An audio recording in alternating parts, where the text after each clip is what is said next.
Welcome, midnight listeners. Tonight, you wake up in the wrong century. There's something wet beneath your head. You don't dare lift it. In tonight's descent, we follow a story buried under centuries of silence. A tale that should have been forgotten, but wasn't. If you value the truth and don't mind a little discomfort, subscribe. But don't say you weren't warned.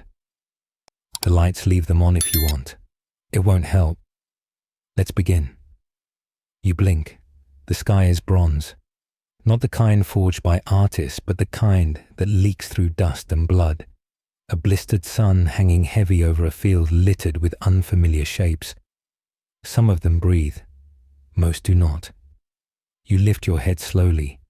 That wetness beneath your cheek. It's not water. It's thicker. Warm. Iron-rich. You touch it thinking, hoping it's yours. It isn't. The arm beside you is no longer attached to anything.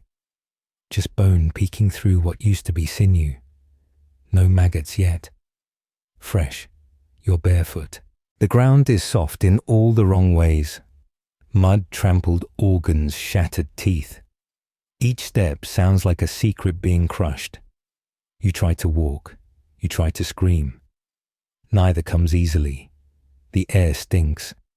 Of fat burned too close to bone. Of bile. Of men who haven't bathed in years and died in less than seconds. You try not to breathe too deeply, but your body is greedy, terrified. Every lungful is a punishment. Around you, nothing moves quickly. Everything slouches, limps, or bleeds. The wounded crawl toward anything that looks like water. The dying twitch and moan in languages you don't understand. Someone mistakes you for a healer. They grab your ankle. You fall. Your palm lands in something soft. When you look, you realize it was a man's cheek crushed under your weight. Welcome to the plains of Troy. No one here is innocent, especially not you. The helmet rolling past your foot. It belonged to a boy. 15, maybe 16. His throat was cut not because he was brave, but because he was slow. You didn't see it happen, but you will. There's time. You hear it before you see it, the dragging rhythm of bronze greaves scraping over gravel. A figure emerges through the haze, tall, armored, splashed in red. Not his own, probably.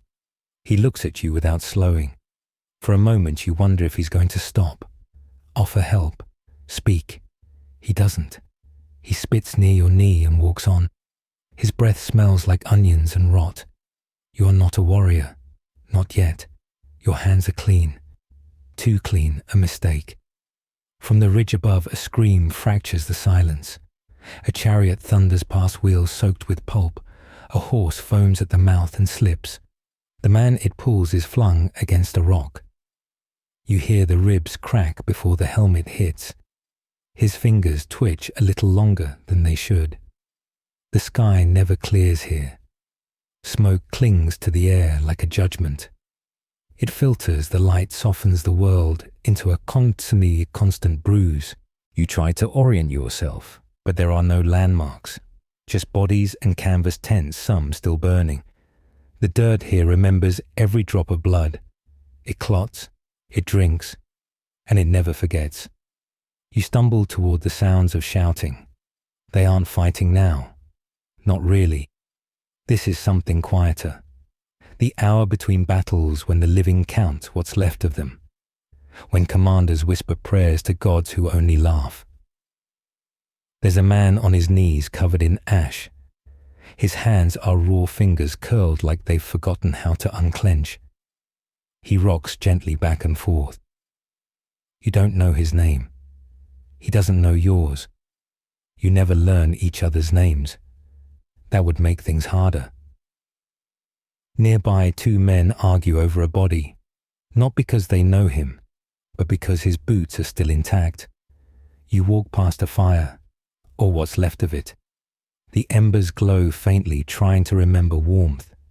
A leg sticks out from the ashes. No foot, just bone half charred. Someone used it for kindling. A joke rises unbidden. Looks like he really put his foot in it. You almost laugh. Almost. But the sound catches in your throat. There are no jokes here. Only echoes. A lesser-known truth: most men who died at Troy never even reached the walls.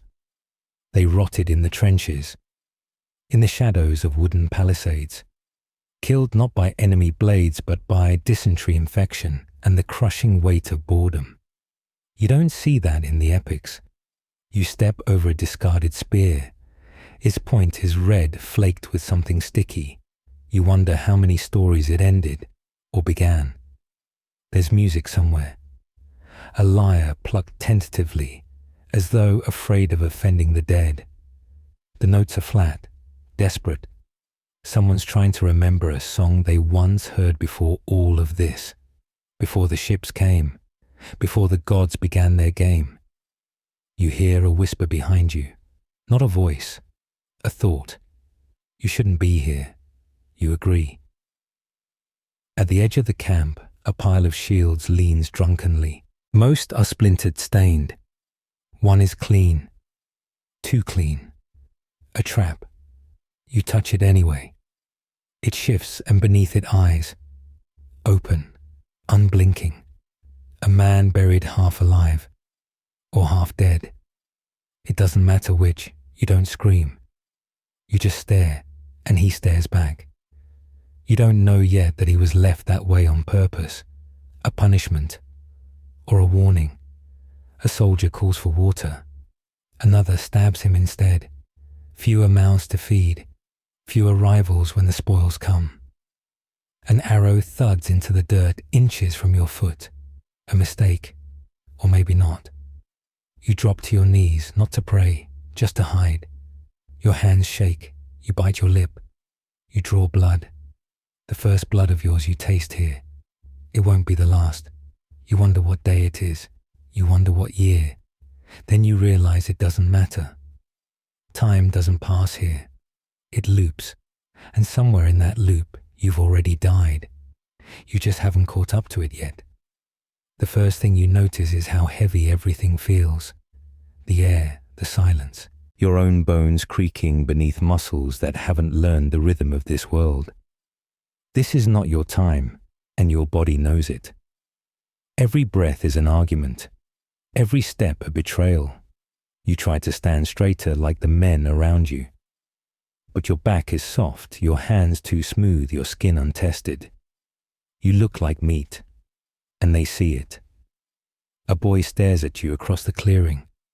He can't be older than 14. His hair is matted, his tunic streaked with something that looks like wine, but isn't. There's a blade in his hand, not a sword, a sharpened kitchen knife. Notched, blackened. He hasn't spoken to anyone in hours, just watches, quietly, like a cat that's already decided where to bite. You don't speak either. You're learning. Your clothes don't belong. They don't reek of urine and fire yet. They still have a color. That makes you a target. Someone offers you armor. Not kindly, he throws it at your feet and walks away. It's dented wet and several sizes too large. The greaves rattle like wind chimes. The cuirass smells like rotted fish. You try to put it on. It clings to you like a cold metal parasite. The helmet is worst of all. It has no padding, just rough bronze and dried blood. When you slide it over your scalp, it scrapes a line into your temple. You feel it bleeding already. Good. Now you match the others. There is no training, no welcome, no rank, only placement. They shove you toward the ditch with the rest of the nameless. Raw recruits, replacements, tools. You are not a soldier. You are what they feed to the wolves to keep them satisfied. You think maybe you can survive by hiding, letting others go first, staying in the back. No one told you the back dies screaming too. A verified historical fact, Trojan War combatants wore 70 to 90 pounds of armor. It was a suffocating second skin of layered bronze leather and linen. Heatstroke was common. The lucky ones collapsed in shade. The unlucky ones collapsed in battle and were crushed underfoot before they could scream. You feel it already. The sweat inside your armor doesn't cool you. It drowns you. Your shoulders ache. Your fingers are stiff. Your knees buckle when you try to squat. You're not even fighting yet. Someone barks a command. You don't understand the words. But the motion is clear line up. Shields out. Don't run. You shuffle into place. The shield is a warped circle of hide and wood. There's something etched on its scratches, maybe letters. You hope it meant something once. Now it's just more surface area to catch the next spear. To your left, a man is crying. Not loudly. Just a low rhythmic sound in his throat, like a dog dreaming of drowning. He hasn't looked up once. He clutches his spear too tightly. The knuckles are grey. To your right, a woman adjusts her helmet. Yes, a woman. She doesn't look at you. Her face is smeared with black paint and grease, and her eyes are so flat you think they might not be eyes at all, but holes punch through her skull. She spits once onto her own feet. You do not ask questions. Someone down the line vomits. The stench hits hard, but no one flinches. Not even the boy. You suspect this is a good sign. They start marching. Your feet are already blistered. The gravel bites through your sandals. The armor chafes your thighs, tears at your underarms. You're already bleeding in places you can't reach. You try to focus on the rhythm of footsteps, the crunch, the slap, the grind. Anything but the smell of the man in front of you. Anything but the thought that in a few minutes, that man might be dead. You round the hill. There it is. Troy. It's not shining, not golden, not glorious. The walls are smoke-stained and cruel. Massive slabs of stone, too thick to burn, too tall to climb. They seem to breathe, exhale a heat that comes from no fire. You imagine what's behind them. Families, children, butchered animals, screaming poets. Or maybe nothing at all. Maybe the city is just a husk by now, a whisper kept alive only by stubbornness and prophecy. But the truth is worse. The city is alive, and it hates you. Another lesser-known truth: the Trojans weren't the villains. That line blurred fast. The Greeks killed children. The Trojans mutilated prisoners. Everyone lied, everyone burned. Morality didn't survive the first 1,000 corpses. You wonder if it even arrived. You pause for a breath. That's your second mistake. The first was waking up here. The spear comes from nowhere. It misses your head by inches and buries itself in the dirt. You flinch. Your helmet shifts sideways and pinches your ear. A stupid detail to notice while dying. Someone behind you falls, screaming. A perfect note of agony cut short with a wet thump. You don't turn around. You can't. The line keeps moving. This isn't a movie. There's no screaming charge, no slow-motion heroism, just trudging. 1,000 metal boots grinding toward their own erasure. Your hands are slick inside your gauntlets. You grip the spear wrong and your thumb dislocates. You don't even realize it until you try to raise the shaft and it doesn't move with you. The woman beside you notices. She grabs your arm, forces it up, resets the joint with a twist. You bite your tongue so hard you taste copper and panic. She walks on. You want to thank her, you don't. You've already forgotten her face. That's how it works here. You don't learn names. You learn silhouettes. Gates. Which ones piss themselves before the battle and which ones after. You step into the shadow of the wall. It's darker than it should be. The kind of dark that swallows warmth and memory. You think you hear whispering from the bricks, but it's just your own thoughts unraveling. You're not ready. You'll never be ready. And now the killing begins. The first death you witness doesn't look like death. It looks like a misstep, a trip. A man falters in front of you, barely grazed by a stone flung from the walls above. He stumbles sideways just a moment, just a breath, and then something takes him. You never see what, only the spray. A hot mist of blood splashing your lips before the scream even starts. His head is gone, clean off. You blink. It's not there. Just a jagged stalk where a face used to be. No one stops. The line absorbs the absence like a sponge. You want to vomit, but your stomach's already empty. You heave anyway. Thin bile drips down your chin. You taste onions. Someone else's dinner soaked into the ground, seeping into your mouth from the air. Welcome to the feast. You pass a corpse with its intestines scooped out and displayed like tribute. Rats dart between the loops. No one's trying to stop them. Why would they? They'll be fat by morning and twice as bold. The flies already are. They hum in chorus louder than prayers. This is what a siege looks like from the outside. There is no rest here, no shelter, only the illusion of campfires and canvas. You don't eat unless you steal. You don't drink unless you fight for it. And if you sleep too soundly, they carve your eyes out before you wake. Soft targets, easy meat. You learn quickly or you die. Tonight, you're starving. They handed out rations earlier, if you could call them that. A crust of bread, hard enough to break teeth. Half a dried onion, something that used to be cheese. You traded the cheese for a scrap of boiled meat. You don't ask what it was. You eat it in the dark, crouch beneath the cart and gag halfway through. But you finish it, because there's no second helpings, not here. A historically verified fact, ancient armies foraging during long sieges often resorted to eating anything with mass rats, cats, boiled leather, even dung. The longer the siege, the more desperate the menu. The Greeks outside Troy spent 10 years like this.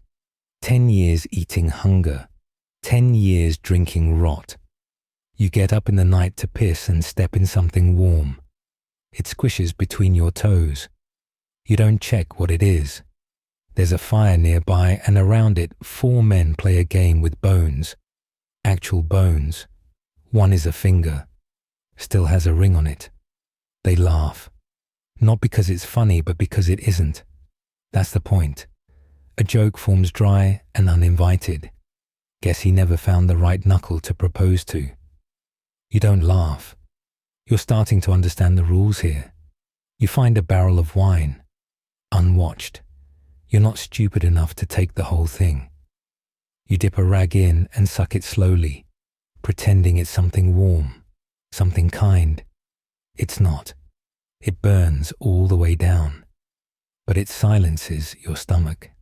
Your teeth ache. Not from rot, not yet, but from clenching. From grinding down your fear day after day, night after night. You've started to talk in your sleep. You know this because someone told you. They said you begged. For your mother. For your phone. Whatever that is. They didn't ask questions.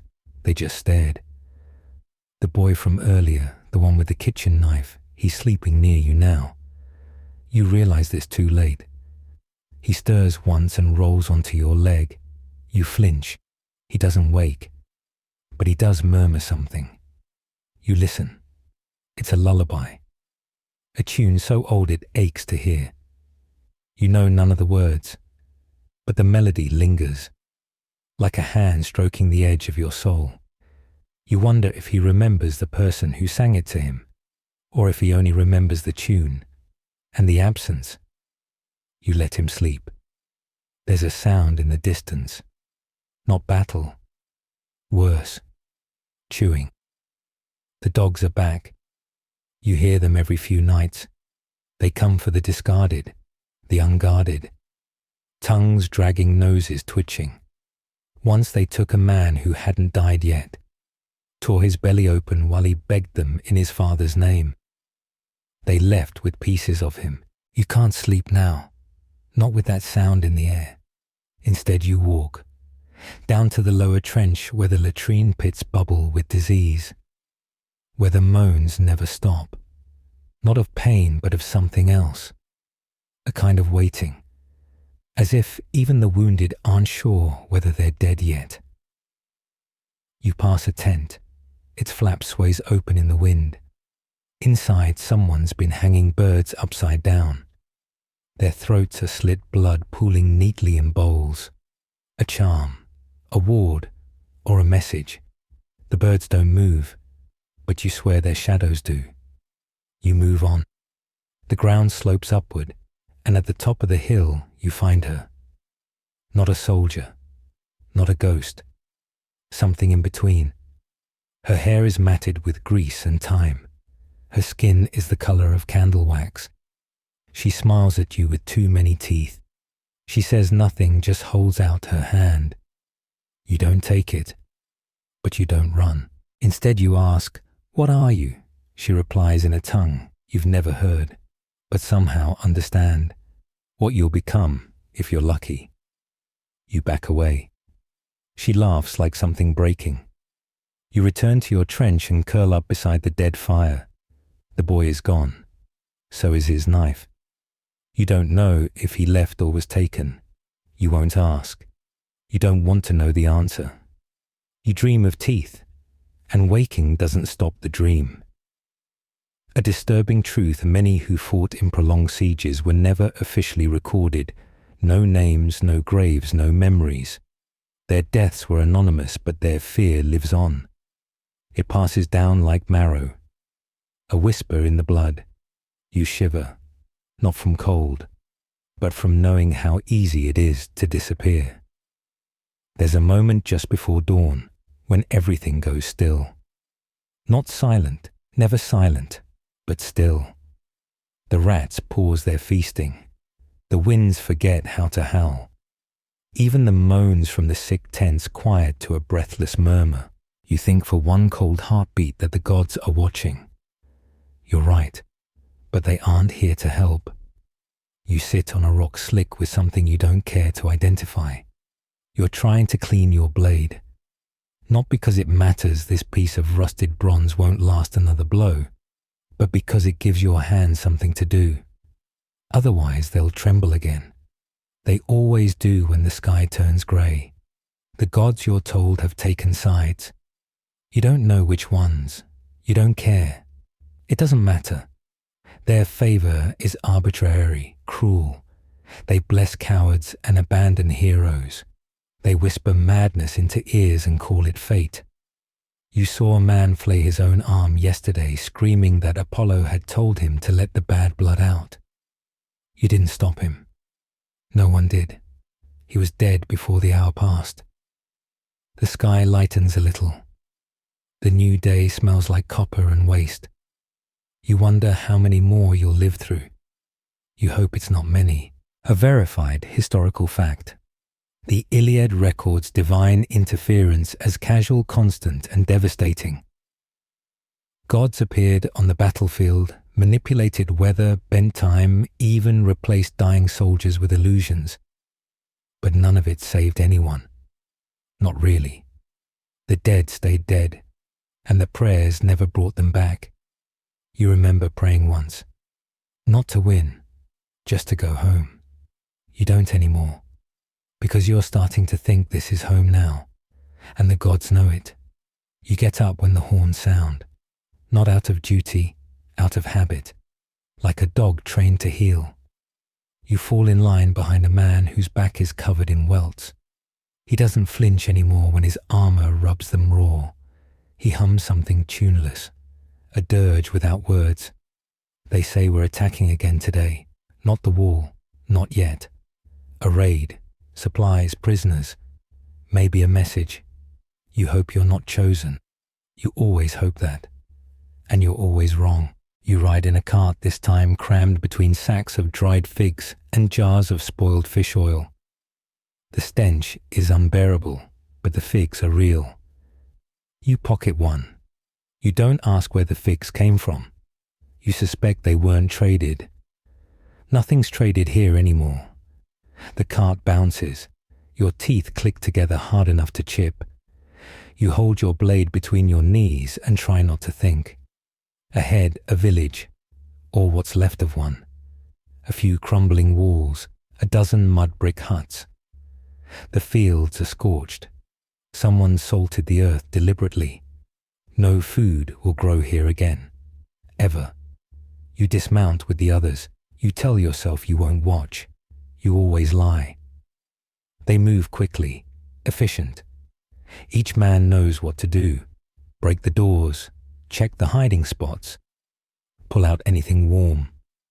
Women, children, the old. You grip your blade white-knuckled as they drag a girl into the light. She fights, bites, screams. One of the men laughs and calls her a wildcat. He slaps her so hard she drops, then kicks her in the spine. Hard enough that you hear something give. You take a step forward, then stop, because no one else is moving, and all their eyes are on you. You make the right choice. You stay still. You wonder what she sees when she looks up at you. You wonder what she'll remember of your face, if she survives the next 10 minutes. Spoiler, she won't. A lesser-known truth rape during wartime wasn't just common. It was expected. A trophy. A right. Soldiers were rewarded in bodies. No poems about Achilles or Odysseus mention this. But you know. You see it every time you close your eyes. You can't breathe. Not from guilt, from fear. You're afraid they'll think you care and kill you for it. Someone sets a hut on fire. Not for a reason, just because there's still wood to burn. You hear a baby cry, then stop. The cart fills again.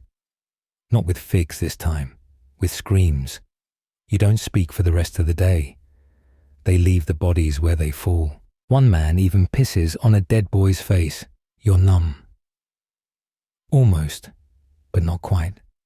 You think of the gods, watching, smiling. They do that, you know. They enjoy this. Zeus gambles. Athena keeps score. Ares bathes in the blood. And Aphrodite laughs. You return to camp just before dusk, covered in soot and silence.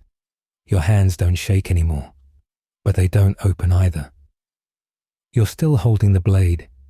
There's a stain on your sleeve. You don't remember how it got there, but it smells like milk and ash. You sit alone that night, by choice. Someone offers you wine. You don't take it, because you remember her face, the girl in the village, the moment she looked at you and begged, not for mercy, for anything. You gave her nothing. You tell yourself there was nothing you could do, that it wasn't your fault, that you would have died. You whisper these lies to the stars. The gods whisper back good. They like the ones who lie to themselves best. A moment of dread. You stare at your reflection in the dark pool near your tent. The water ripples, just slightly. You see yourself, but not quite. The eyes are wrong, empty, like the woman on the hill said. What you'll become if you're lucky. You walk away before the water speaks. There's meat roasting somewhere. You don't ask what kind. You crawl under your blanket, the one that still smells like home. Just a little, just enough. You sleep, and dream of marble statues covered in blood. The dreams wake you before the sun does. You don't remember the details, just a mouthful of earth and a scream that sounded like your own. You taste blood. Real or not, you've bitten your tongue again. It throbs in time with your pulse. The camp stirs slowly, a low rustle of men rearranging themselves like maggots in a carcass. No one greets you. No one makes eye contact. The fire's gone out and no one tries to relight it. Heat only draws attention. Flies, arrows, questions. Your mouth is dry. Your stomach is quieter now. Not satisfied or resigned, you sip from your water skin. The water tastes like rust. You swallow it anyway. Today the killing starts early. You're called to the trench before the sky turns blue. A patrol's gone missing near the ravine. No one expects survivors. They just want to know who to blame. You walk with 6 others. One limps. One mutters constantly. One keeps his eyes closed even while he walks. You begin to realize the longer you survive, the more broken you become. Survival isn't about strength. It's about what you're willing to ignore. The ravine yawns before you like a wound. Silent, waiting. You descend slowly, the dirt crumbling underfoot like ash. Flies follow you. They always do. The first body is easy to miss. It's folded neatly, almost reverently, in the crook of a rock. His face is missing. Not burned, not slashed. Gone. Peeled away with surgical care. His helmet rests beside him untouched. You wonder if he saw it coming, if he felt it, if he begged. You find the others nearby. One has a spear through his stomach, driven so deep the point emerges between his shoulders. Another is pinned beneath a collapsed tree, arm still raised as if pleading. But one is still alive. Barely. He has no legs, just bleeding stumps packed with mud. His eyes roll toward you. One word escapes his lips before the blood fills them again. Gods. Then he dies. You look up. You're alone now. The others have already started back up the hill. No one says a word. No one shares a glance. Because what they don't say is this: it wasn't Trojans. This wasn't a battle. It was punishment. You're not sure from whom. But you know the gods were watching. A historically verified fact mutilation wasn't uncommon in ancient warfare. The Mycenaeans practiced battlefield desecration, not only to humiliate enemies, but to placate or manipulate the divine. Sacrifices weren't always animals, not when men were cheaper. As you climb back to camp, you see smoke on the horizon, not from fires, from funeral pyres. 2 today. That's a small number. A good day. You count your own fingers to distract yourself. 1, 2, 10. Still there, for now. You spend the afternoon digging latrines. It's safer than patrol. You tell yourself that. But every spade of dirt is thicker than it should be. It clings. It stinks. You hit something hard. Not a rock. A skull. Still with hair. You leave it where it is. Later you find a boot in your stew. It's a joke. You know it. Someone slipped it in while you weren't looking. The meat's still in your bowl though, and you're still hungry. You eat around it. The man across from you chuckles. A sound like dry leather tearing. He says, "You chew like a priest." You don't answer. He leans closer, worshipping every bite. Still nothing. He laughs again and walks away. You never see him again. You suspect you ate the same meat the next night. There's a woman sharpening arrowheads near the fire. Her hands are red up to the wrists, not from blood, from rust. She doesn't use gloves. She doesn't seem to notice the cuts. She hums while she works. Not a lullaby this time. A march. You ask her why she does it. She answers without looking up, better than stitching guts. You nod. She finally meets your eyes. You'll learn that too. A lesser-known truth, ancient warfare blurred every role. Women didn't only mourn. They carried blades. They poisoned water. They carved victory into skin. The poets wrote them out, but the dead remembered. You find a letter near the latrine pit. Unsigned. Torn. Stained with something unidentifiable. It reads, "He dreamed of figs again. The sweet ones. The black ones. He said if I lived, he'd bring me one. I lived. Where is it? You fold it carefully. You don't know why. Maybe just to pretend something delicate can still exist here. You lie awake again that night. The men beside you snore like beasts. One of them mutters your name in his sleep. You've never spoken to him. You stare at the sky. The stars here don't twinkle. They pulse, like wounds or warnings. A god passes over. You don't see him. You just feel it, like cold water running through your spine. You whisper something to yourself, not a prayer, just a memory. The name of your dog, the color of your sister's coat, the smell of rain on concrete. Things that have no place here. You realize you haven't heard laughter in 3 days. Real laughter. Not the kind men bark to keep from breaking. You roll onto your side. Something shifts beneath your blanket. You sit up. It's a hand. Attached. Still warm. Not yours. You jerk back. The man beside you doesn't notice. He's already dead. You don't scream. You just cover him again and try to sleep beside him. A moment of ethical ambiguity. You wonder if you should have woken someone, reported the death, helped, but you didn't.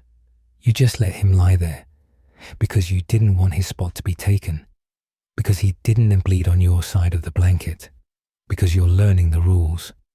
Sleep when you can. Eat what you find. Don't ask. Don't feel. Don't flinch. The gods are still watching. And now so are you. The corpses stay longer than the living. You realize this when you pass the same 3 days in a row. A man slumped against a post, eyes open, mouth slack. No one moves him. No one dares. He's become a fixture like the stinking well or the shattered statue of Apollo near the latrines. His beard grows. The flies know it before you do. You notice things like that now. The living vanish in a blink. 1 second they're beside you scratching lice from their thighs. The next they're a noise, a splash, a stain on the inside of your eyelids. And you forget them faster than you should. Because remembering hurts, and pain wastes time. The stench is different today, not fresher, just riper. Like the battlefield has turned a corner into something else, something fermenting. You hear someone gag behind a tent. You don't even flinch. The maggots started blooming early this year. They're in everything now, rations, bedding, wounds. You pick one out of your bread. It wriggles like it knows you personally. You eat around it.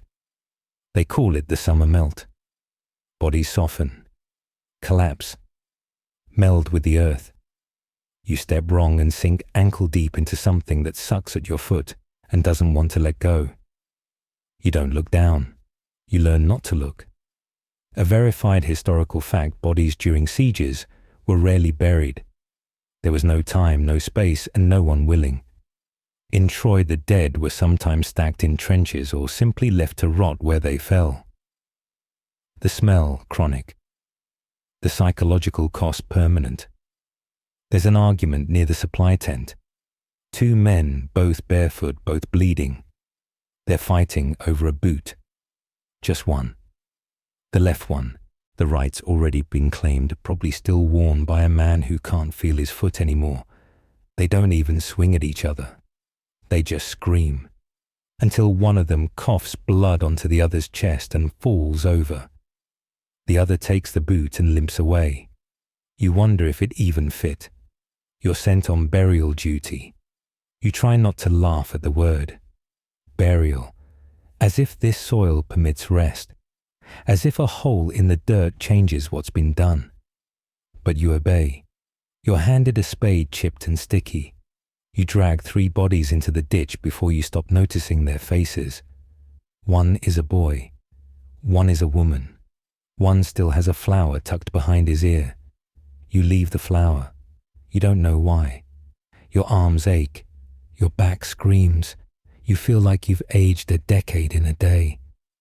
And still the dead keep coming. rolled up in carts, dragged by the heels, dropped like trash into holes they'll never escape. A cart tips too fast and spills its load. You help gather the limbs. One is missing a hand. You find it nearby, curled into a fist. You pry it open. There's a tooth inside. You put it back. You're learning not to ask questions.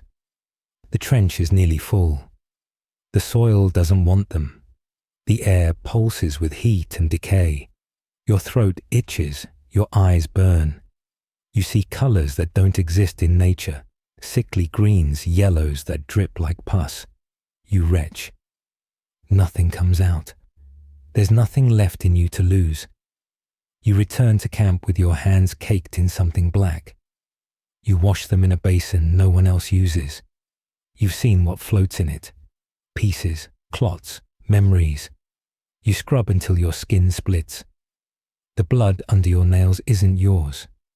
You wish it were. A man beside you whispers, "They don't leave." You look at him. "The dead," he says. "They don't leave. They watch." From under the dirt. He smiles, then bites off his own fingertip. You don't report him, you just walk away.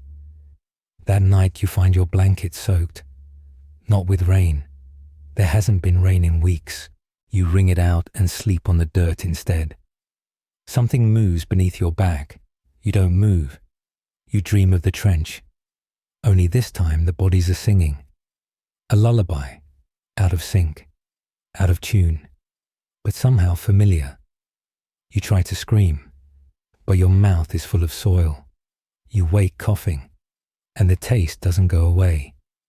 A lesser-known truth, diseases born of rotting flesh often spread through the air. Typhoid, dysentery, septicemia. But the worst sickness wasn't physical.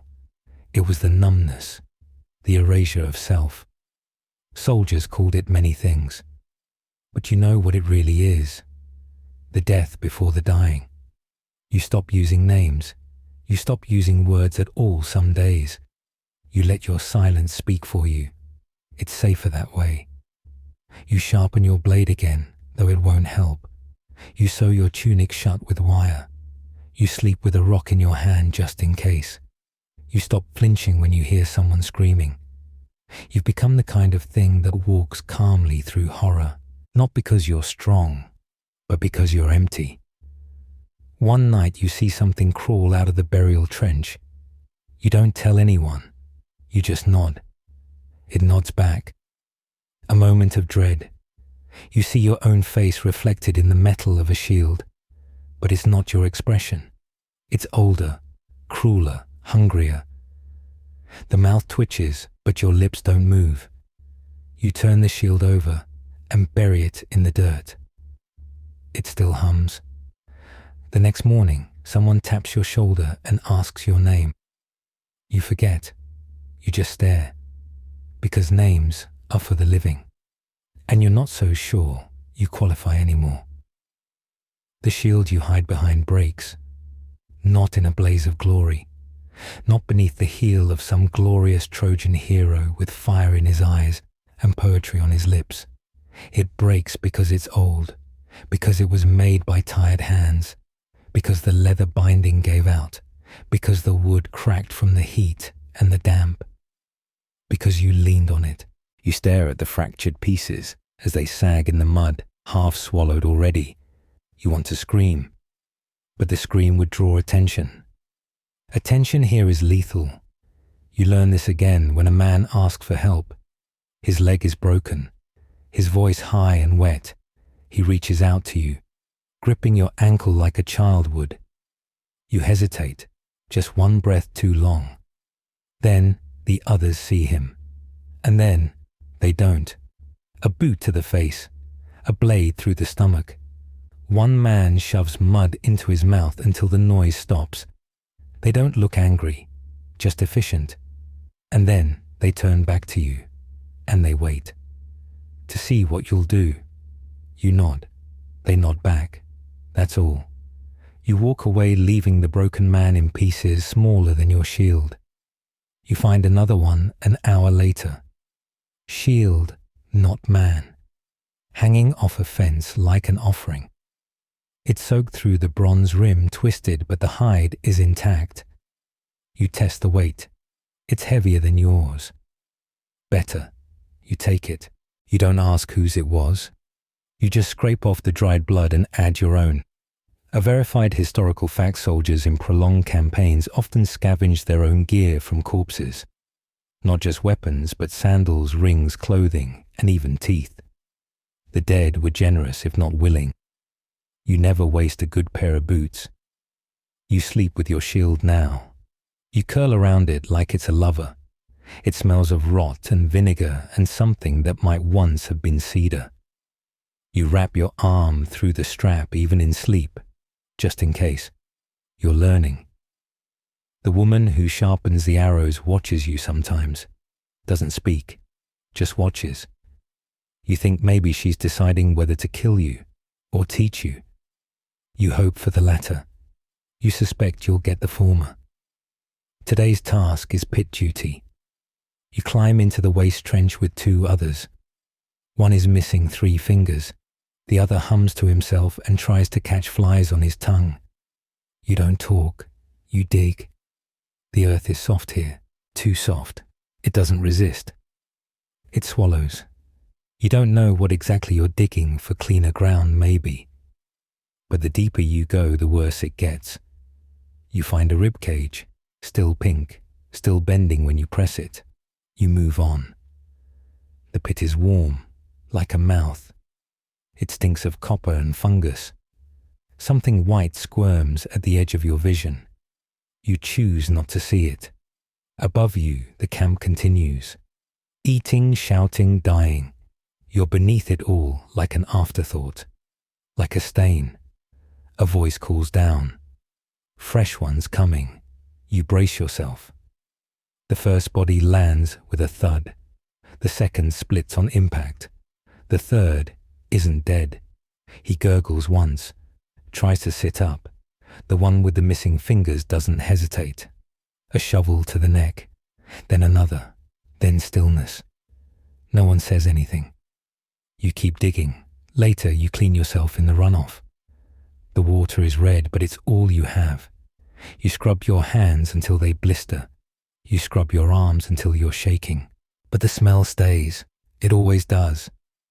That night, a man steals your food.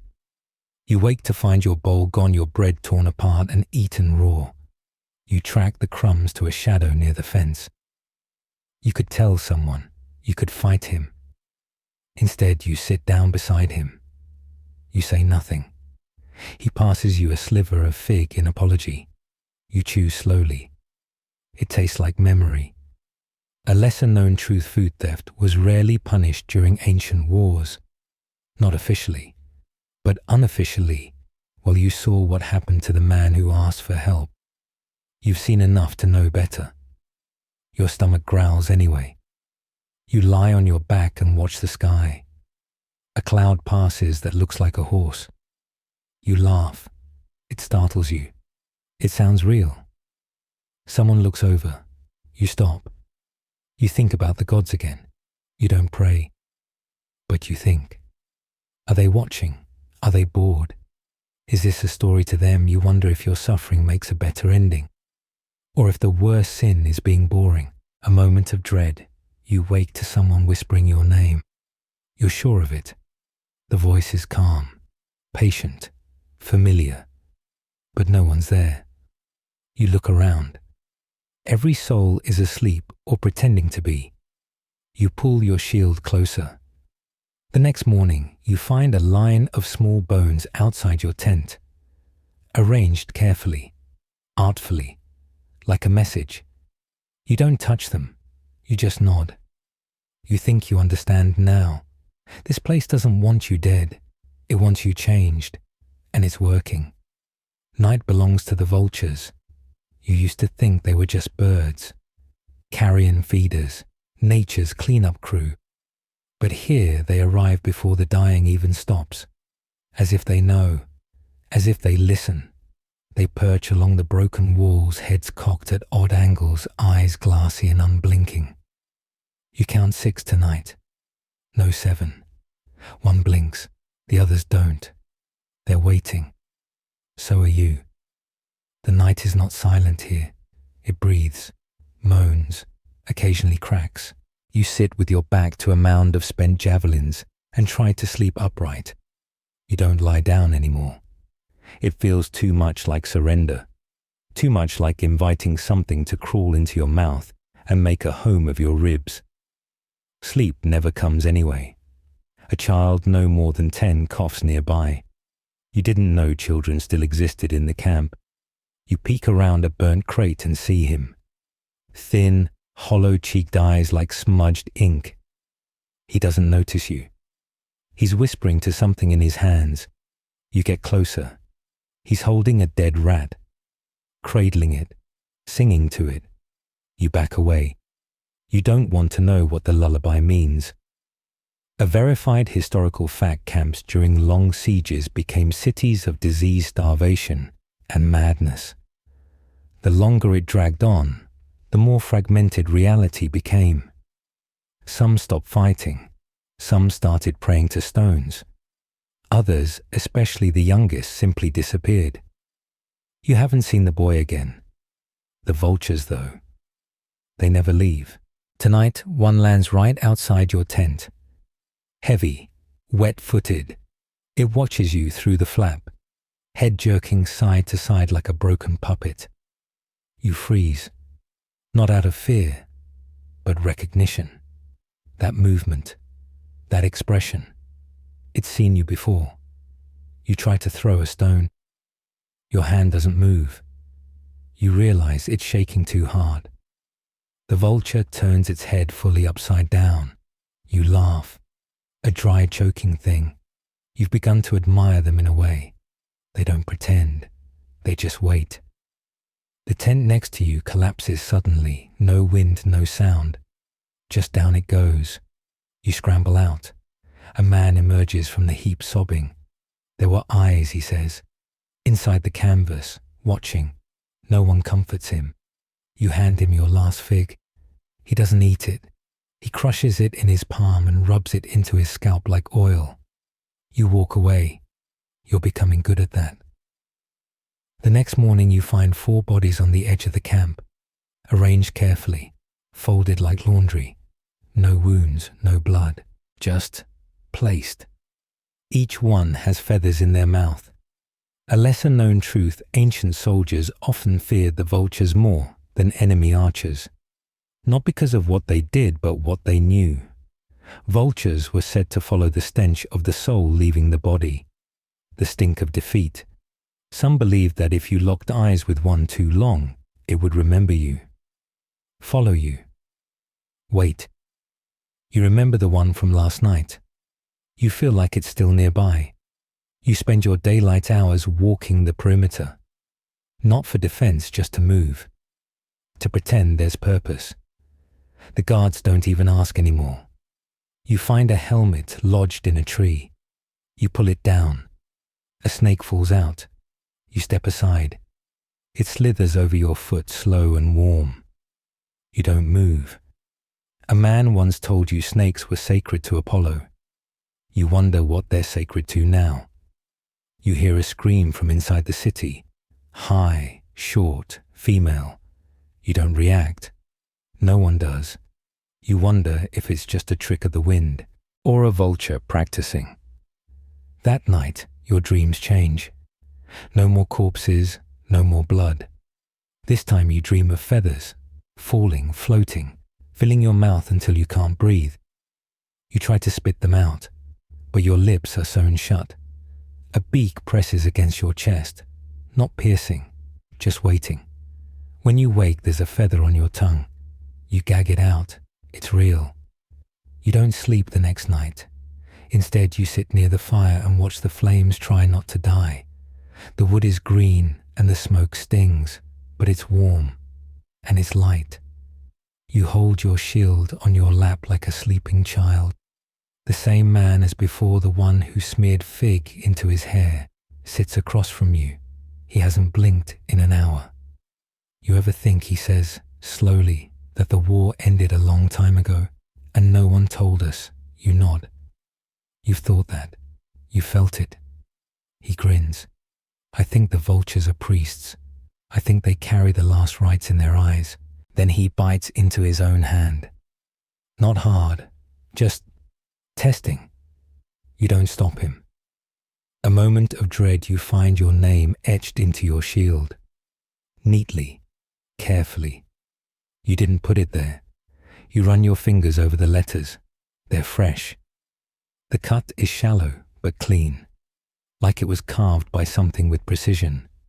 You don't use the shield for 2 days. You fight bare-armed. You win anyway. You try to burn it. It doesn't catch. The next night, a vulture sits beside you at the fire, not on the ground, beside you, like a companion. It doesn't move. You don't either.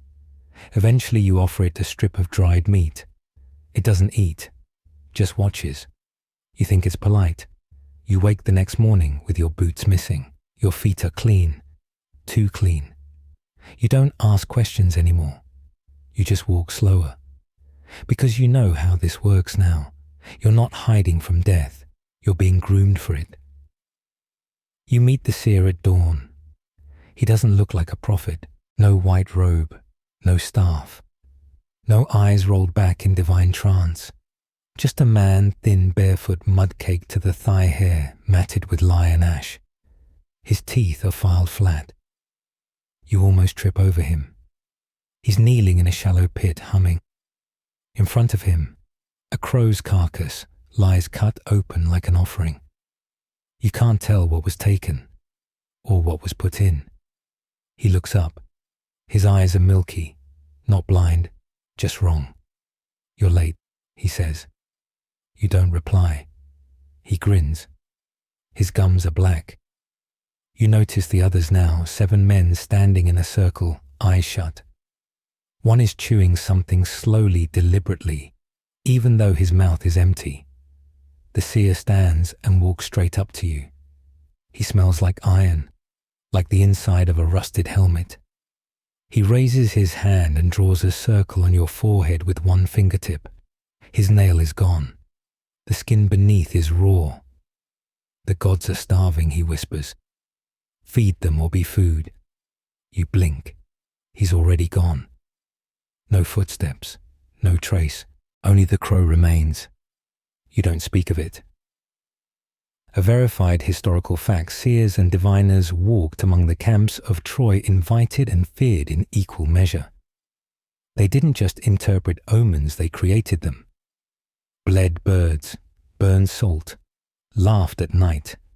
One was said to foretell death by spitting wine in a soldier's face and watching which direction it ran. You dream of him that night. In the dream, your skin peels off like fruit. And beneath it, you're not a man. You're something else. Your bones are not yours. When you wake, there are teeth beside your head. Human, adult, still warm. You don't ask questions anymore. Instead, you dig. You're not told why. Just handed a pickaxe and led to a shallow rise west of the latrines. The sun is high. The soil is red. You work in silence beside 3 others, none of whom meet your eye. By midday, your knuckles are bleeding. By sundown, you strike something hollow. You kneel. Your fingers brush it free, a bronze mask. Eyeless, mouth sealed shut. It hums against your palm. Not noise, just vibration. You show no one. You bury it again. A lesser-known truth, the Mycenaeans believed bronze could hold memory, that a mask worn long enough absorbed the breath of its owner.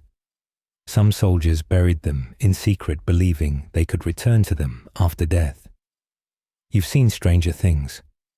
Back in camp, a man has gone missing. No one speaks his name, not aloud, but his things are still there. A cloak, a knife, a scroll tucked into his boot. You skim it. One line repeats, "The gods are not above us, they are inside us, waiting." You burn the scroll. It doesn't catch easily. You spit on it, then it burns. That night someone knocks on your tent pole. Once, twice, 3 times. You open it. No one's there, except the knife. The one from the missing man. It lies in the dirt blade first, as if dropped from above. You leave it there. But in the morning, it's in your belt. You don't put it there. You know you don't. Still, it fits your hand perfectly. It doesn't feel like theft. It feels like inheritance. The whispers begin the next day. You're sharpening your spearhead when you hear them.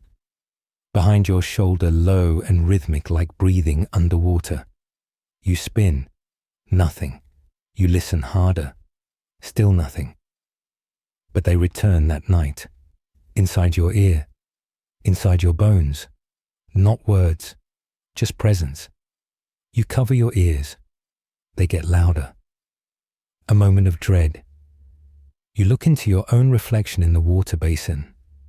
And for just a second, one flicker of time, your mouth moves, but not the way it should. It speaks before you think. It smiles before you feel. You break the basin. You don't use water anymore. Just dirt. You're called to a pyre the next day. 3 bodies. No wounds. No blood. Just blackened. Not from fire. From inside. You see their tongues shriveled like paper. Eyes gone. Sockets sealed over with skin. A soldier whispers, they were cursed. Another says, no. Just eaten. No one corrects them. The pyre doesn't light. It smokes, but it won't burn. Not until someone drips blood into the pit. Yours is the only blood offered. It burns well after that. That night, a woman you've never seen before climbs into your tent. She says nothing, just lies beside you. Her skin is cold. Her breath smells of crushed mint and rot.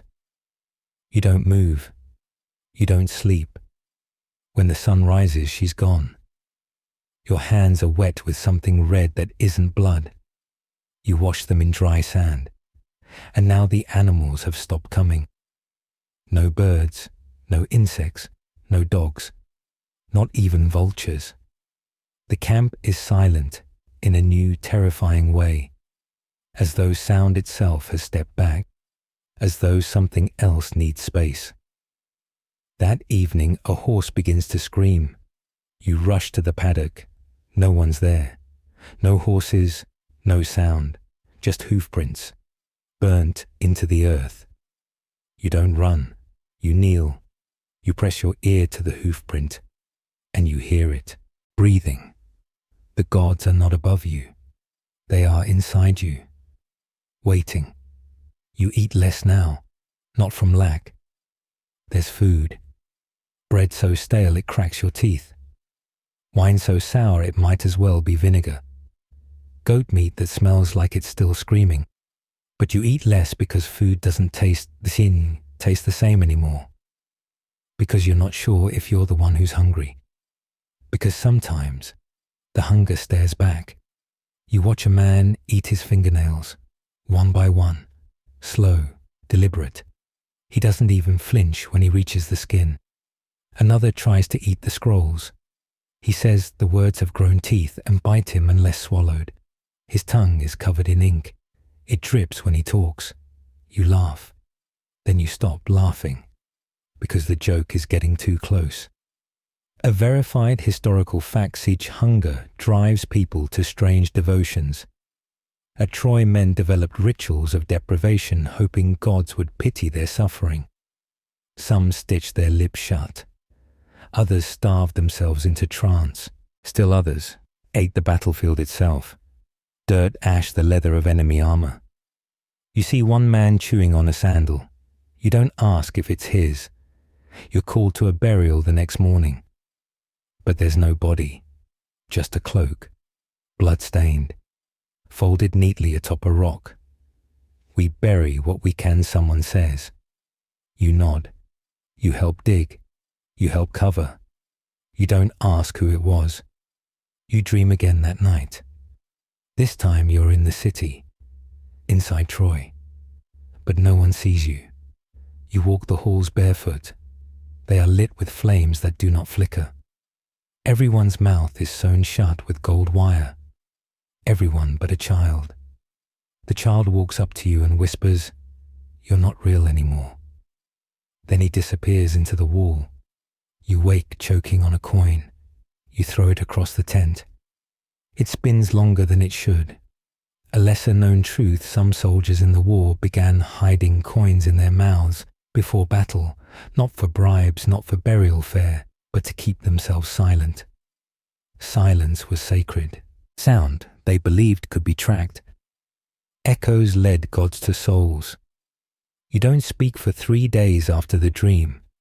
Your tongue itches. Your mouth tastes like metal. On the 4th day, someone screams during the watch.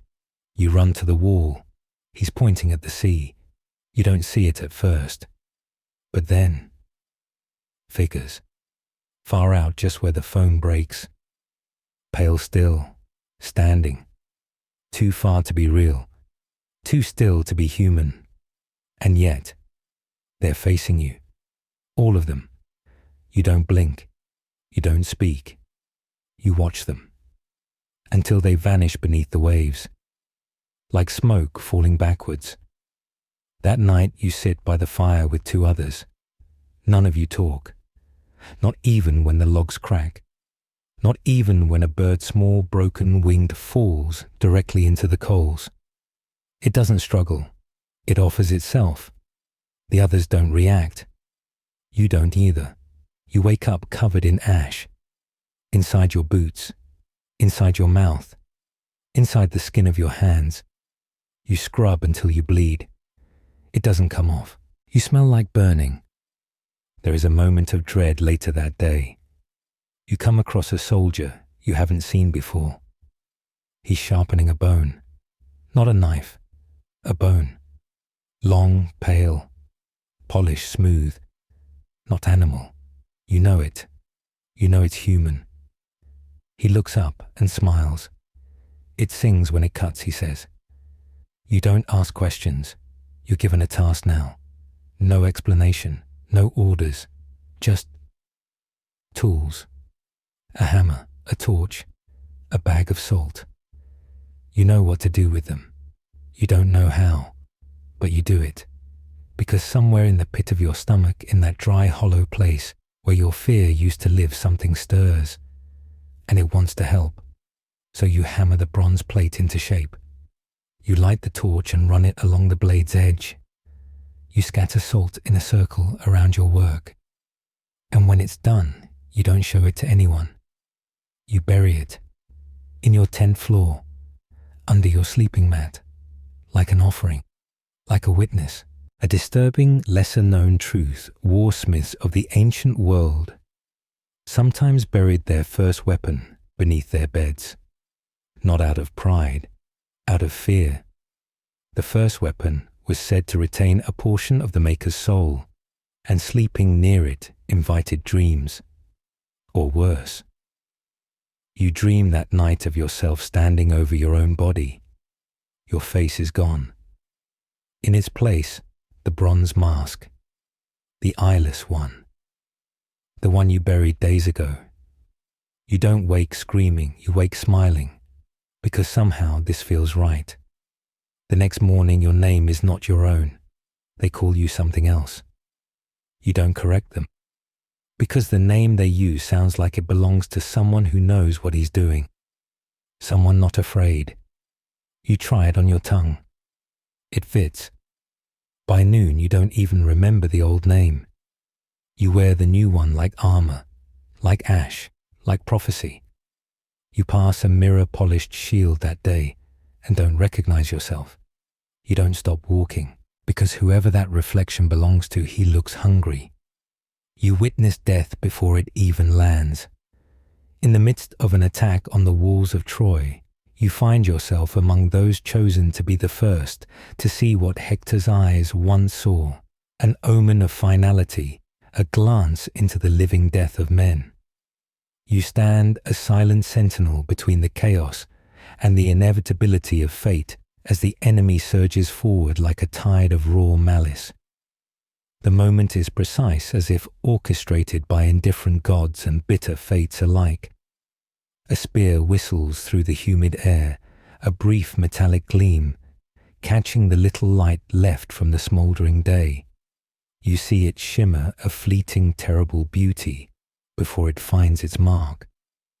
The body it strikes convulses in slow motion. A man whose features flicker between hope and dread falls as though gravity itself mourns his collapse.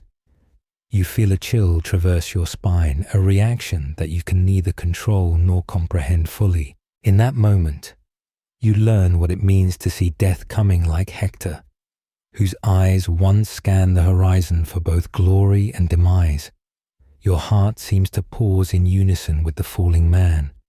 His descent is almost artful in its tragic rhythm, arms flailing a single scream trapped in his throat, and then a silence that envelops him like a shroud. You are so certain that it is not the body that dies, but the story of a life extinguished, the ending of countless possibilities. You have become acquainted with this peculiar kind of death, one that arrives before any mortal can prepare or react. It is a quiet betrayal, a kiss from fate that never misses its target. A verified historical fact drifts through your thoughts like a cold wind. The classical accounts recount that Hector the Trojan prince fought with a courage that was as much about legacy as it was about survival. His eyes, said to be prophetic, saw not only the enemy charging, but the dark tapestry of death laid out before him. In battle, those who survived carried with them the weight of having witnessed death in such a way, a living reminder that the art of war was written in blood and finality. You shift your stance as a new threat looms. The enemy does not hesitate. They press forward with a brutality that is both systematic and chaotic.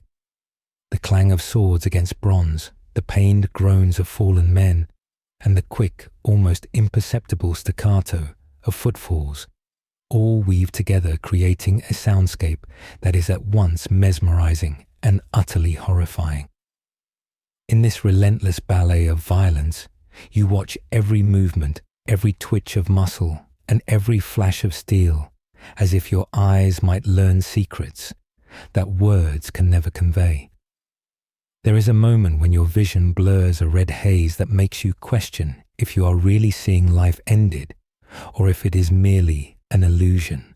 The ground beneath you becomes a canvas painted with streaks of blood and shards of broken hope. You notice that some men seem to die before any outward sign of pain, their faces contorting in an expression that is neither agony nor relief. They are caught in that irremediable split second when life gives way to an eternal sleep, their eyes frozen in horror, forever capturing the moment of utter surrender. Among the throng you notice a figure who reminds you of Hector himself, a tall, proud warrior with determination carved in his every step. But here he is battling against an onslaught that seems both inevitable and absurd. In his eyes you see the spark of destiny, the unspoken knowledge that his fate was sealed long before he drew his sword. He is the embodiment of a truth you cannot escape, that death comes for all, regardless of honor or courage. You find a quiet irony in this, a melancholic humor whispered through the clashing of shields and the moan of despair. As you move from one dying body to the next, you are struck by a disturbing lesser-known truth. Among the recorded histories of Trojan War heroes, many tales have been smudged by time. The fate of those who looked death in the eye, those who understood the silent language of impending demise, remains obscured, uncelebrated, and largely forgotten. Their stories, like the bruised red echo of a heartbeat, persist only in the whispers of the dust that clings to broken armor.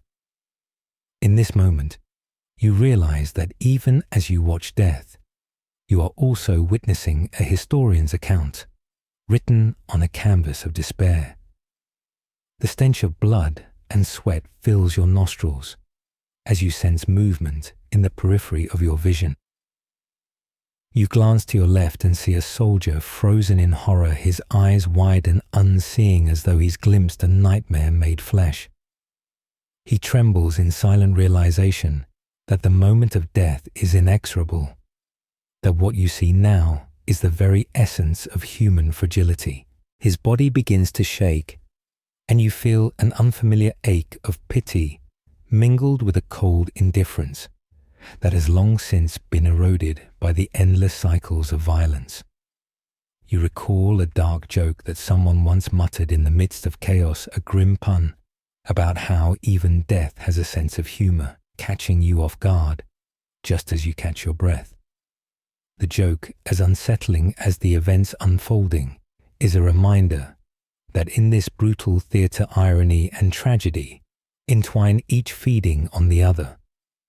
You almost let a laugh slip through your clenched teeth, but then the unforgiving reality of the scene pulls it away.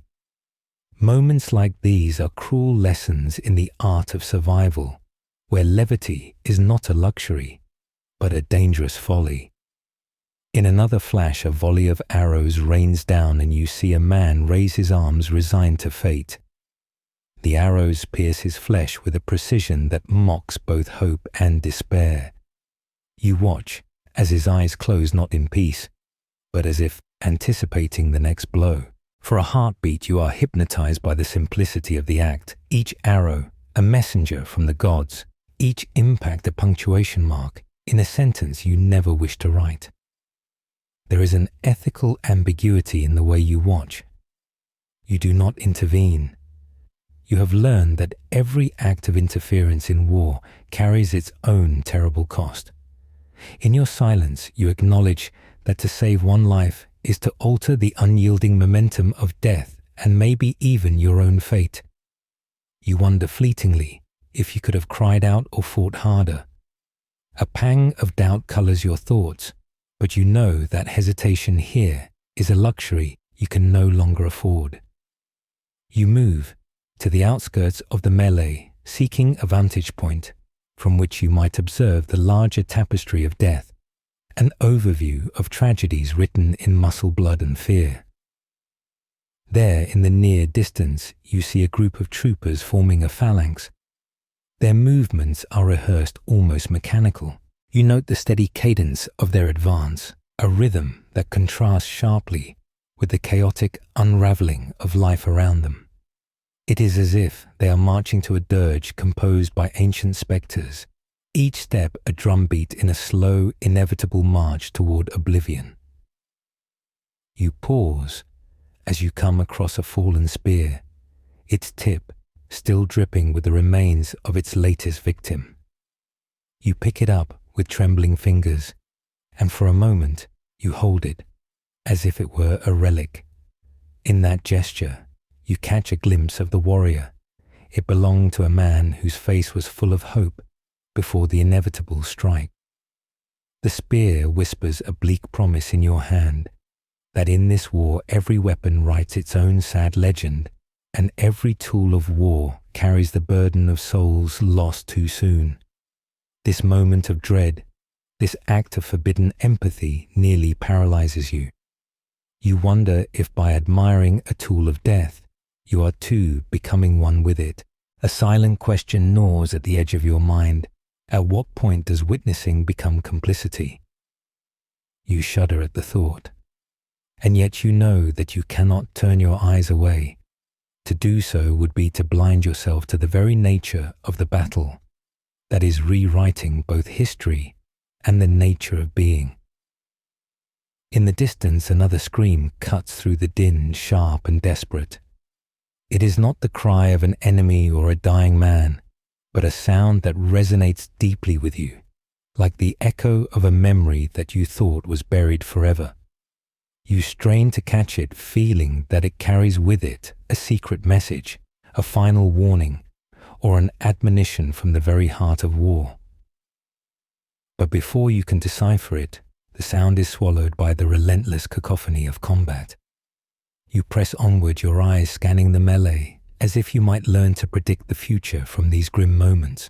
Each heartbeat is a reminder that you too are both observer and participant in a narrative that is as timeless as it is merciless. And as the dust settles momentarily over a final blood-streaked horizon, you understand that to see death before it lands is to live in a perpetual state of foreboding, a constant, unyielding testament to the cruel certainty of fate. The fire doesn't care who you are. It doesn't ask what side you're on. It doesn't hesitate or choose. It spreads. It consumes. It delights in indiscriminate hunger. In the final stages of the war, the line between myth and ruin blurs in flame. You are not told when it begins, you only smell it choking thick and cruel before you even see the glow. It is not the noble funeral pyre of fallen heroes. It is a wildfire born of hatred, oil and wood. The fire does not know honor. It only knows fuel. You are crouched near the breach in the wall when the first tongues of orange coil skyward, flickering like the tongues of lizards. It's slow at first, teasing, playful. Then it leaps. A tent ignites. Then another. Someone screams not from pain, but from the animal terror of realizing that the rules have changed. There are no more sides, no more strategies, only fire. The famous wooden horse sits nearby, grotesque in its quiet smugness. You had watched it rolled in under truce, festooned with garlands and lies. Inside your companions held their breath, waiting. But now the flames are racing across the city like wolves. You wonder if any of them survived long enough to descend from its hollow belly, or if they're roasting silently like meat inside a slow oven. A verified historical fact sears into your brain through the smoke. Troy didn't just fall, it burned. The city was not simply conquered, it was erased. Excavations centuries later would uncover charcoal and ash layers thick enough to smother a generation. This was not a tactical victory. It was an annihilation. The panic is animal now.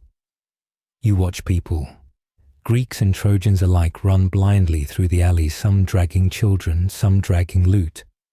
Others carry nothing at all because there is nothing left. A boy stumbles past you, his arm charred to the elbow, eyes unseeing. You almost reach for him, almost, but the fire snaps at your back and you pull away. You tell yourself you had no choice. That's the first lie. You'll tell more. You sprint into a narrow corridor between two mud brick homes. The heat is wrong here more than temperature, it has weight. It bears down on you, crushing your lungs with every breath. The mud walls hiss and crack as their moisture evaporates. Something soft pops inside one of the houses. You know what it is without looking. You keep going. You pass by a group of Greek soldiers, your people, if you even remember who that is. They're laughing as they torch a storage shed, tossing amphorae of oil into it like children skipping stones. The shed explodes with a low whoomp. One of them is caught in the blast. He screams and drops to his knees, swatting at the blaze crawling up his chest. The others just keep laughing. A disturbing, lesser-known truth crawls into your awareness like smoke through a keyhole. After the sack of Troy, some Greek soldiers, Odysseus's men, even committed such atrocities that they were cursed by their own gods, not for killing in war, but for burning temples, violating sacred spaces, slaughtering innocents while the gods looked on. Some never made it home. Some did, but their homes didn't recognize them anymore. You find a brief reprieve in the shadow of a collapsed building, the stones still cool on the inside. You crouch and gasp, licking the soot from your teeth, your mouth dry as gravel. You watch the fire move like a predator, selective, strategic, sentient. It picks a row of market stalls and devours them in sequence. You imagine the fire whispering next, next, next. You almost laugh. You don't. Someone rushes past you carrying a bag of gold coins. They don't see the spear tip rising out of the rubble. They trip. The bag spills. The coins scatter like teeth on stone. You stare at the glinting mess and feel Nothing. Not pity, not relief. Just the low, crawling numbness of someone watching the world bleed out and realizing there's nothing worth saving, not even the gold. A child begins to scream in one of the nearby buildings. You don't move. Others do. A woman runs into the doorway yelling a name you don't catch. Moments later, the roof collapses. The screaming stops. The woman's silence is worse than the fire. She stands swaying. Then she walks straight into the flame's arms at her side. She doesn't scream. You blink away tears not from grief, but from smoke. It stings your eyes, draws red rivers down your cheeks. You tell yourself you haven't cried. That's lie number 2. You're getting better at them. The ethical ambiguity of your survival sharpens like a blade. You've killed in this war. You've hesitated. You've watched innocents die. Now as the city dies screaming, you hide behind cracked stone, hoping your silence will cloak you. You think about saving someone, anyone, and your body refuses. Your legs stay curled beneath you, like a dog waiting out a thunderstorm. You hear something shatter nearby. Maybe a statue, maybe a skull. Then laughter. Not the kind born of joy, but the raw, manic kind that means someone has finally lost the thread. You turn and see a man dressed in priest's robes, standing on a burning rooftop, arms wide, laughing at the sky. His hair is on fire. His eyes are closed. He looks content. Then he falls backward into the flame. You don't hear a scream, just the crackle of robes becoming ash. You crawl toward what's left of the main gate, only to find it jammed with bodies.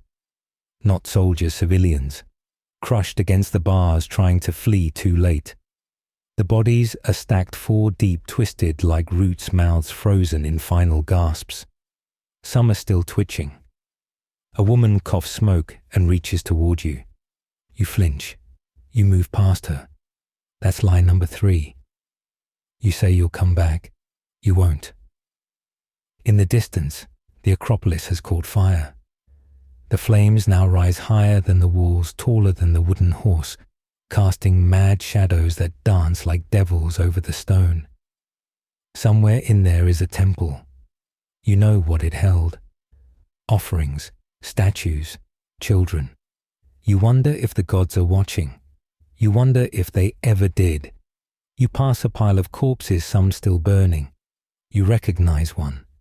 You don't remember his name, only that he sang before every raid. Now his mouth is open in a permanent, silent note. The flies don't mind the heat. They settle on him like pilgrims. At the edge of the city you find the horse again, its wood now blistered and blackened. Someone's hacked it apart or tried. The legs are splintered. A trail of blood leads from its broken belly to a nearby fountain. You follow it. Inside the fountain is a pile of limbs. Arms mostly, all left-handed. You stop counting at 7. Another joke flickers into your mind. At least it's a clean death, someone once said about being burned alive. You remember laughing. Now you try again. The sound gets stuck in your throat. You sit beside the fountain as the sky darkens with soot. The sun is gone. The war is over. Troy is ashes. And yet the fire still creeps along the rooftops, indifferent to victories and losses. It will burn until there's nothing left. It does not care who started it. It does not care what side you are on. Because in the end, the fire chooses no one, and it spares even less. You once thought pain had a language. Something shouted, sobbed, or whispered through clenched teeth. But suffering is deeper. It doesn't need a tongue. It hums under the skin unspoken. And here, in the dim cinders of Troy, you begin to understand that even your enemies scream in ways you recognize. You find yourself in a collapsed courtyard. Marble lions lie in chunks, their snarling faces cracked in 2 frozen mid-roar. The smell of seared meat and sewage crawls through the air. You stumble forward and nearly trip over a boy barely 10, maybe less. Not Greek, not armed, a Trojan. His leg is broken, bent sideways at the knee like a puppet with a snapped string. He looks up at you, breathing in shallow hiccups. And he smiles. A weak, fractured thing. You don't know why. You don't ask. He raises a trembling hand toward a woman across the courtyard. His mother, maybe. Her back is to you, unmoving. Her dress is burned into her skin. There's a hole in the center of her back that you could place your fist inside. She is too still. You know she won't turn. The boy doesn't. Not yet. You look at him and feel something you hadn't expected. Not pity, but kinship. Because for all your armor, all your training, all the gods and kings that told you who to hate, you realize you both sound the same when your bones break. You walk past him. He doesn't call after you.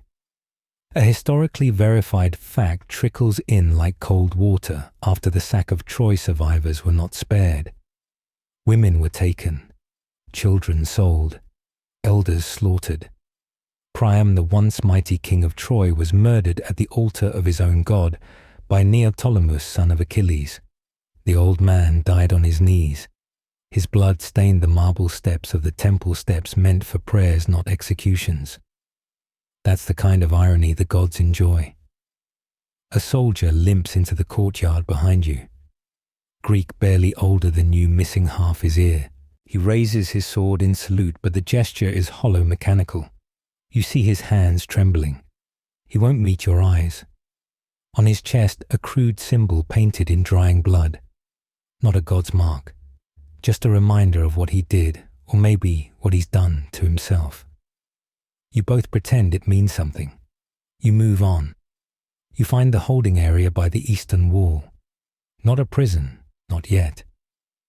Just a cage made of broken carts and scorched wood, where the captives are being sorted. That's the word they use. Sorted. As though they were grain, not people. There's no shouting. No protest. Only quiet. Too quiet. The kind that makes your ears ring. You scan the faces, Trojans mostly. Women with empty arms. Men too old or too broken to resist. A girl clutches a stone doll to her chest. Its head is cracked in half. Her gaze doesn't follow you. It's fixed on something far away. Maybe home. Maybe nothing. A Greek officer stands at the gate, tallying names on a board with a burnt stick. You ask what the list is for. He says for the ships. You ask again. He clarifies. Slaves. One of them coughs, an old man's skin like dry parchment. His voice is barely a murmur, but the officer strikes him anyway. Not hard, just enough. The sound of knuckles on bone. You say nothing. This is not a war anymore. This is cleanup. A lesser-known truth crawls into your mind, slow and unsparing. Homer's Iliad ends before the war does. It doesn't show the sack of the city, the rapes, the auctions. It doesn't follow Andromache as she's dragged away in chains, or show Polyxena who will be sacrificed on Achilles' tomb like an offering of meat. The poets chose their stopping point carefully. They spared the listener what you now see. You wish you were so lucky. You're pulled away from the gate by the scent of something rank worse than the dead, worse than the burning. It's piss, sweat and fear all soaked into the earth. You find the cause in a corner of the square. A Greek soldier, half mad, crouched over a pile of helmets. Trojan helmets. He's stacking them carefully like toys, singing to himself. You step closer and he offers you one. Blood still drips from the inside. For the sea, he says. You don't know what he means. You don't ask. You back away, carefully, deliberately. You keep your hands visible, like he's the predator. Maybe he is. You turn a corner and step into silence. There's a room, a small temple untouched. somehow spared. Inside, a priestess kneels before a cracked statue of Apollo. Her hands are folded. Her lips move in prayer. She does not stop when you enter. Her robes are stained red, not hers. Her shoulders rise and fall, each breath slower than the last. You don't speak. You watch her finish. Then she stands, looks at you, and smiles, not warmly, not in thanks, but with resignation, as though she knows what you'll do. You raise your hand, not in violence, in confusion. She walks past you. You do nothing. Your feet drag as you follow the smoke back into the streets. The sound of sobbing and ash grinding underfoot are indistinguishable now. You pass a statue with no head, a dog licking at blood pooled in its base. You wonder if the dog belongs to anyone. You wonder if it matters. It follows you for a while. You reach the bay by nightfall. The water is black, reflecting the burning city like a funeral torch. The ships are already being loaded. Crates, gold, women, children. You stop when you see a man arguing with a captain. He's holding a corpse. His son, he says, wants to bring him home. The captain shakes his head. Dead weight, he mutters. The man doesn't move, so they push him. He and the body fall into the surf. You hear him screaming into the waves. Not words, just sound. The kind that bypasses language entirely. You sit on the edge of the dock and watch them sink. You don't cry, you already did. You wait until the sounds of suffering fade into background noise, until your stomach stops flinching, until you can stand without shaking. Then, and only then, do you board the ship.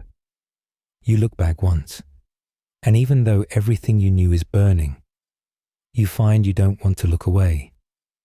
The sails unfurl with a dry snap like a throat breaking in sleep. Your ship groans reluctant, as if it too wants to stay buried in Troy's smouldering carcass. But the wind is unforgiving. It drags you out into the black, into the cold cradle of Poseidon's indifference.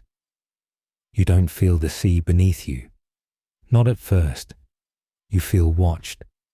The water is too still, too glassy, and the air reeks of silence like a cathedral before slaughter. The rowers murmur prayers you don't understand. Their words bump into each other like teeth in the dark.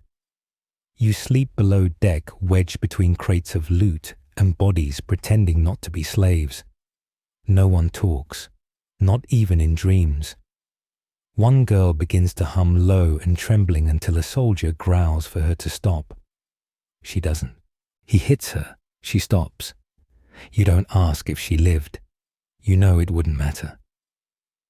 A verified historical fact, many Greek ships returning from Troy were wrecked. Storms, rocks, mutiny, even cannibalism. Some never reached home at all. Men who fought for 10 years vanished in a single night. The sea became their second battlefield, one where no armor helped. Your fingers fumble over the deck rail. Salt bites into your cuts like tiny teeth. You stare at the horizon hoping for something solid, something not made of fire or screams. Instead you see it. An island. Small, unmapped, covered in trees twisted like spinal cords. You recognize nothing. No name, no gods, no signs. The captain claims it's a supply stop. A quick landing, he says. No one wants to disembark first, except you. You don't remember stepping onto the shore. You remember the sand black like scorched bone powder, and the trees that bleed clear sap. You remember walking inland where the wind stops and the quiet begins to rot. You find a cave, or it finds you. The air changes before the path does. It thickens, tightens. Each breath is heavier, like it's pushing back.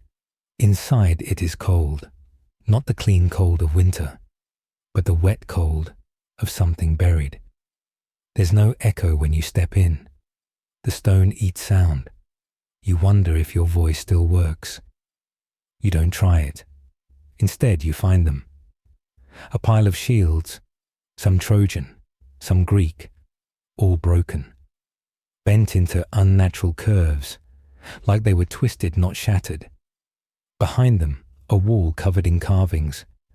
Not writing, not art, just scratches, claw marks. Too many. Some deep enough to suggest more than human hands. A lesser-known truth, ancient Greek mariners told tales of nameless islands where no birds sang, where survivors walked in but didn't walk out. They left offerings at sea rather than touch such shores. Offerings or warnings. You leave the cave without breathing. You do not run. You walk slowly, head low, like you've broken a rule you didn't know existed. The captain refuses to speak when you return. He won't look at you, won't speak your name. You don't blame him. You're not sure it's your name anymore. That night, the sea does not move, but something under it does. You hear it from below, like breathing but bigger, hungrier. The ship rocks gently, lulled like a child by some unseen cradle. No one sleeps, not the slaves, not the guards, not even you. The stars disappear one by one, not behind clouds, not with time, just gone, as if swallowed. You remember something your mother said once, long before all this. When the stars blink, it means something's looking back. You finally understand what she meant. At dawn, a body floats by. You don't recognize the face, half gone, the skin peeled like fruit, but the armor is Greek. No wounds, just missing, like something took him, then let him go. You say nothing. The others do too. The next day a second, then a third. No signs of battle, no blood, just silence. You pass an aisle with cliffs shaped like jaws. No one suggests landing. The slaves begin to whisper prayers again. You don't stop them, because now you pray too, not to the gods of Troy, not to the gods of Greece, but to whatever's underneath, to the thing that watches, waits, counts. You promise it everything. You don't know what everything means anymore, but it listens, because you make it to land. Not all of you, but you, a shoreline, familiar, dirt brown with pine trees and buzzing flies, the smell of goat dung and wet stone. You cry when you see it, not because you're home, but because the sea is no longer touching you. You stagger inland. You are thinner. Your skin doesn't fit right. You pass a shepherd boy who flinches when he sees your face. You catch your reflection in a pool and understand why. Your eyes are darker, your teeth sharper, and behind your shoulder nothing. But you feel it still. Something following you, always just behind. A moment of ethical ambiguity as you pass a village. You see Kisim, the children playing war. One wears a pot for a helmet. Another swings a stick like a sword. They cheer and fall and rise again. You smile. Then you realize they're reenacting the sack of Troy. One child drags another by her hair. The others laugh. You don't stop them, because you remember doing the same. Years ago, before Troy, before fire, before you. You keep walking. You walk until the hills start to flatten and the trees begin to look familiar, until a woman gasps when she sees you, and a man drops his plough. You remember their names. They say yours. You don't answer. You sleep that night in a bed softer than ash.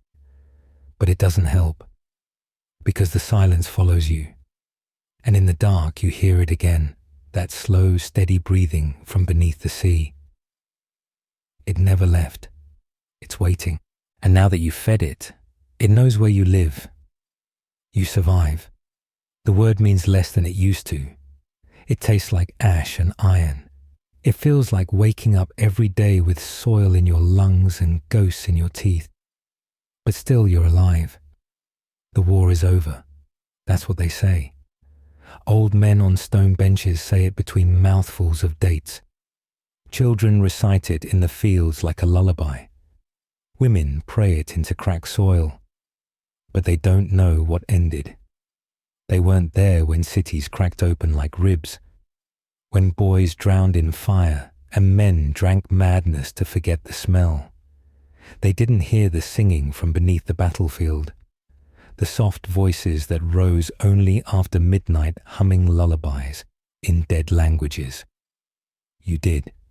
You remember every note. You walk through your village like a rumor. Some say you're a hero.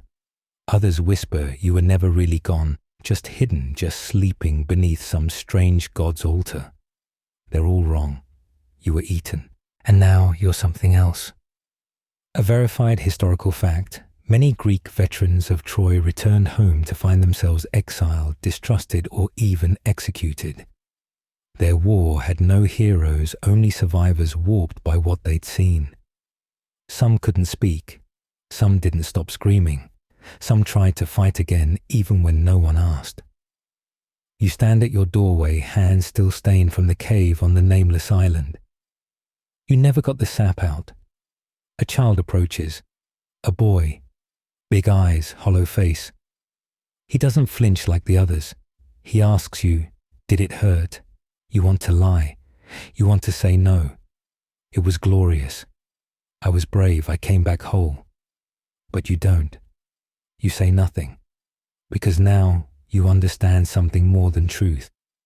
You understand hunger, the kind that doesn't belong to you, that never did. You feel it in your shadow, in the spaces between your bones. A lesser-known truth some returning veterans built shrines in secret, not to gods of Olympus, but to something older, pre-Olympian, nameless. Shrines filled with bird bones, ash-broken bronze and teeth. Always teeth. You build one too, in the woods, far from anyone. A small cairn, one tooth, one feather, one coin you never meant to swallow. You burn something there every full moon, never the same thing twice, and always silently. You think that'll be enough. It isn't. The dreams return, not as nightmares, as memories. Your hands twitch in sleep, mimicking long-forgotten killing strokes. You smell burnt horsehair and olive oil in your sheets. You speak in Trojan. You never learn Trojan.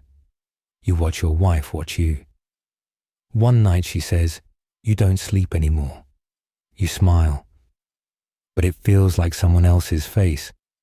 A moment of dread, you find your armor one morning perfectly polished, resting outside your door. You haven't seen it since the return, since you left it on the boat and swore never to touch it again. No one admits to move in it. You don't ask. You bury it behind the house. 3 days later, it's back, on your bed, the breastplate warm, as if worn. You say nothing. You move it again. It returns again. And each time it comes back a little different, a little more perfect, as if being remade, bit by bit, to fit the you that came back, not the you that left. You don't touch it again. But you dream of wearing it, of standing on a mountain, blood running up your legs, not down, of Troy rebuilt in black stone and ash, and something calling from beneath it. You try to resist, you try to forget, but the hunger never leaves. And one night, without knowing why, you start walking, into the hills, past the fields, past the sheep, past the shrines and roads. No destination, just the urge to follow, to go somewhere deep. The stars watch, and you understand finally what they are. Eyes, not of gods, of something older, something patient. You smile and keep walking, because you're not a man anymore. You're a witness, a vessel, a seed of war planted in the soil of peace. And deep down, you know Troy was never a place. It was a door. And you left it open. Time slows now, like oil dripping from a cracked amphora, like frost creeping across a window long forgotten by sunlight. You sit at the edge of your world, the last survivor of a tale too old for ink. The war is gone. The heroes dead mad or carved into marble by trembling hands. But you are still here. You with your mouth full of dirt and silence. You with your memories that refuse to rot. You with your shadow that moves just a fraction too late. The world thinks it knows the Trojan War. They recite names. Achilles, Hector, Odysseus. They teach children to marvel at trickster horses and brave last stands. But you know the truth. You saw the cities burn. You saw the gods blink. You saw what climbed from beneath the stones when the fires went out. And you carried it home, because you weren't brave. You were open. You let it in. And now it waits, beneath your bed, inside your tool shed, in the basement of your family name. It doesn't need to scream. It doesn't even need to move. Because it has you. And you don't last. Not really. You just linger. The war ends. But you don't. You never did. And as the last candle flickers in your mind, you hear a voice. A child's voice. Soft. Curious. Tell me about Troy, it says. And you smile. Because some doors were never meant to be closed.